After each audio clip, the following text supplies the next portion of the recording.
For the moment, let's take a little discussion about, Chojo's been using this device called a Capo, and essentially you were thinking of the primary chord there as being a G chord. G form, yes. G form, yes, even though we were in the key of A, so the true pitch of the chord would be A, which many guitar players would know as this. The question sometimes comes up, why at a bluegrass jam would a bluegrass player be more likely to play it with the Capo? Because they haven't learned all of their scales and all of the keys yet. And but actually, there's a sonic reason for the way, you know, the way the chord sounds. Bass thing, yeah, there's intervals and coloring. Yeah. So, and both are valid points. Sometimes, yes, we learn G first, so we might want, that's where we want to go, we're comfortable.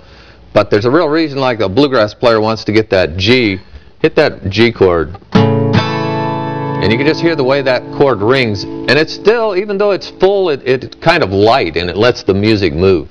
And whereas if you use this A chord, which I could do, I'll do an alternate bass on this A chord,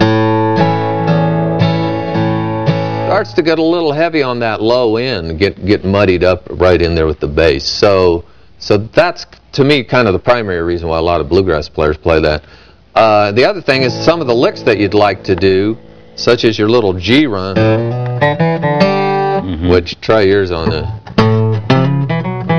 Yeah, if I try that in the key of A, I got to completely change my finger. You know, and mine stays in the form. Yours stays in the form, able to get right back into your rhythm. And so then the question comes up, well, could I play Old Joe Clark? You were playing it before with a Capo. I could play the same song without. Play your notes again. And you can see how it's the exact same pitches.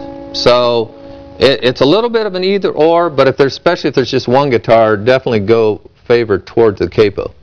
Now, if you're at one of those jam sessions, which we've all been at, where there's like 5, 6 guitars, it's actually at that point maybe a desirable thing to change up a little bit of the sonic flavor here to where one person does play with a Capo and maybe one without.